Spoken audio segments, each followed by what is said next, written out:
think about that. I agree. You've got to trust, and again, remembering that feelings are just feelings. Mm-hmm. You can, let's say, like, for instance, let's say we're talking about buying a car. Mm-hmm. And I say to Diane, how do you feel about it? And she says, I feel very anxious and worried. And I'm feeling really excited and happy. Well, now we know how each other feels. So as we decide the next step, I know that she's feeling nervous and anxious. Mm-hmm. And, well, maybe we better slow the process down, look at it, do we really need it this year? Or Mm-hmm. is it next year? Mm-hmm.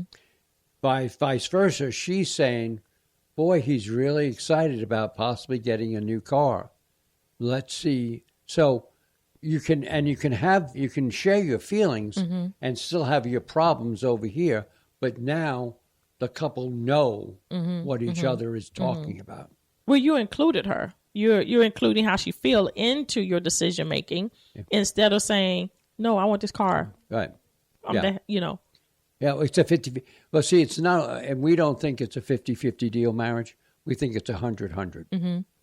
And she gives 100 and I give 100. And if we can do that, all the time, then Mm-hmm. obviously you can have success. Mm-hmm. And so I listen to her and she listens to me. And if she's concerned about something, I will ask her how she feels about it. And if she's really nervous, that's, I understand that now. Mm-hmm. It's like, she is thrilled that we're putting together this anniversary celebration. And in the beginning, she was nervous about it. Now Mm-hmm. she's just overjoyed. Mm-hmm. So go figure, right? Mm-hmm.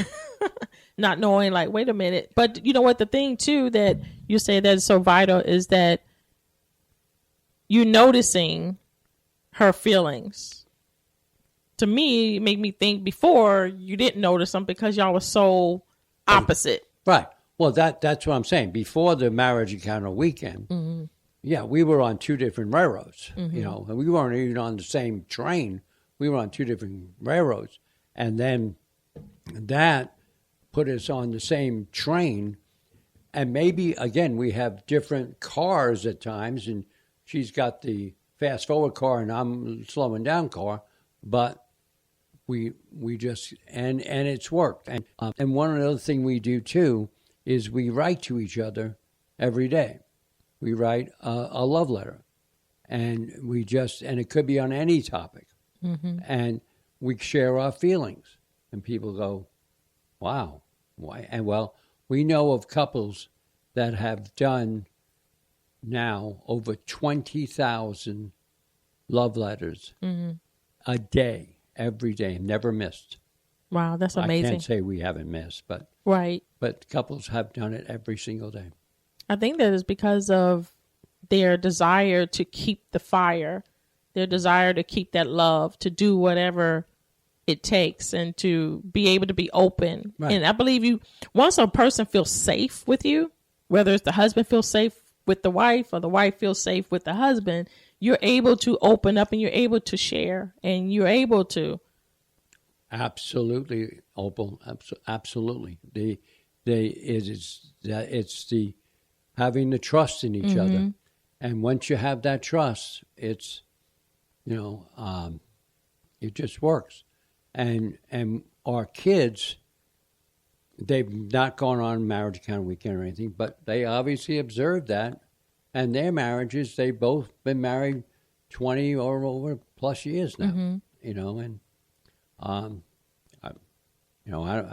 I don't say that we showed them anything. I think God showed them something through their parents. Mm-hmm. Yeah, well, you know what? We don't think that our kids are watching us, and they are. And no matter what age they may be, whether they're infant or whether they're 15, 19, 20, they are watching. And so what they did was they were just sitting there watching. They noticed mom and dad, what's going on with them? Why are they not talking? Why are they not saying anything to each other? Why are they fussing? Why are they arguing all the time? And then all of a sudden, whoa. Yeah. What happened? Yeah. And that's exactly, it was like, what? They went away on this weekend. What happened? And like I said, we write to each other every day on any topic. And a funny, humorous part of that was a couple friend of ours that we know. They got a phone call one afternoon. This is, again, 40 years ago, from a plumber. And the plumber said to the young boy who answered the phone, "Can I speak to your mom and dad?" He said, "No." And he said, "Well, I need to speak to one of them. Why can't I?" "Because they're in the bedroom." "Well, what are they doing in the bedroom?" "They're doing their thing." Well, their thing was they were writing letters. And the plumber guy goes, "What?" So he goes and sees him and says, "You doing your thing?" He said, "Yeah, we write letters to each other." So it's, but the kids do observe it and they do understand it. And it really, I think, I guess, makes them aware of what's going on. Because what it is, you showing them the first part of your marriage, you're showing them how to not like, how you didn't like each other and busyness and everything like that. But then the second part of the marriage, you showing them like, wow, this is, your sons are looking at you and they're like, wow, this is how I ought to treat my wife when I get one. Because I'm looking at dad holding mom's hand or dad acknowledging how she's feeling. Exactly.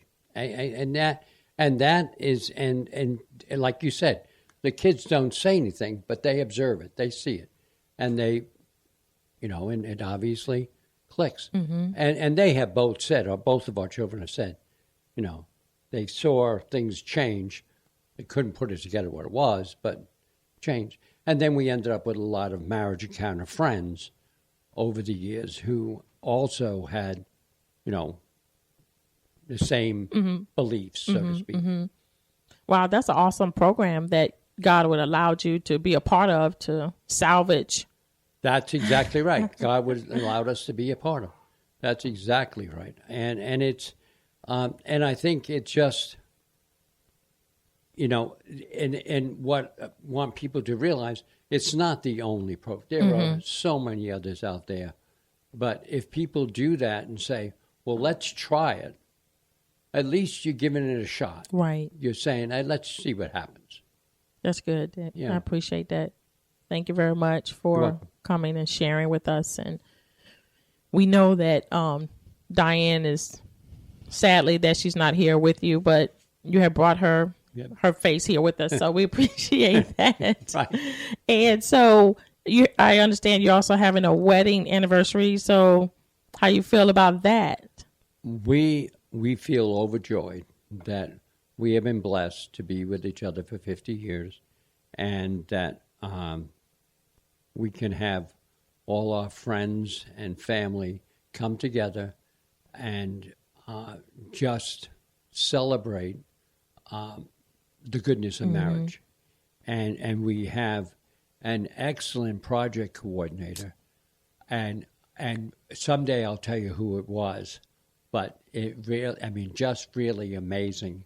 And again, it all came together. And, I'm like, I guess it's on September 10th and that's another thing that's a little tidbit.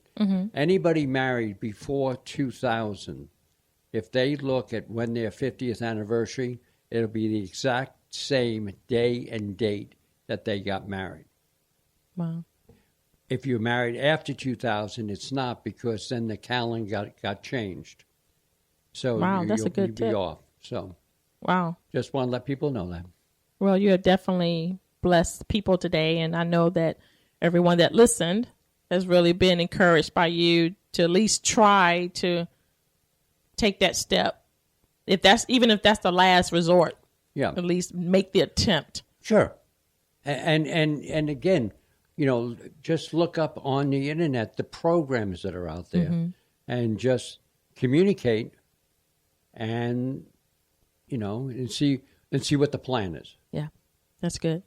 I want to thank you for coming on to Live with Necee today, sharing us your success in marriage, and congratulations on your 50th.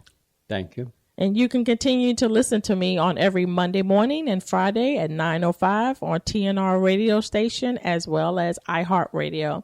Thank you for tuning in, and have a blessed day.